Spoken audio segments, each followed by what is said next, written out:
নমস্কার আপনাদের সবাইকে। আজকে বাংলাদেশের রাঙামাটি জেলার আসাম বস্তিতে এলাম। আজকে যে মন্দিরটি আপনাদের দেখাবো, মন্দিরটির নাম শ্রী শ্রী মা মগধেশ্বরী মন্দির। মন্দিরটি 2003 সালে স্থাপন করা হয়েছে।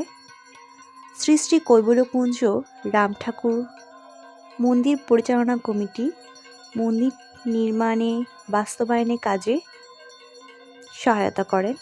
এছাড়া শ্রীমতী রমা মজুমদার ও অত্র এলাকার কাঙ্ক্ষিত ভক্তবৃন্দগণ এই মন্দিরের নির্মাণে সহায়তা করেন। মন্দিরটি আকারে খুব ছোট। এই মন্দিরে নিত্য পূজা হয় না, তবে বিশেষ বিশেষ বারে এই মন্দিরে অনেক ভক্তবৃন্দ আসেন এবং মাকে সেবা দেন। মন্দিরটি শীতলা মাতৃমন্দির এবং শ্রী শ্রী কৈবল্যকুঞ্জ রাম ঠাকুর আশ্রমের একেবারে মাঝখানেই অবস্থিত।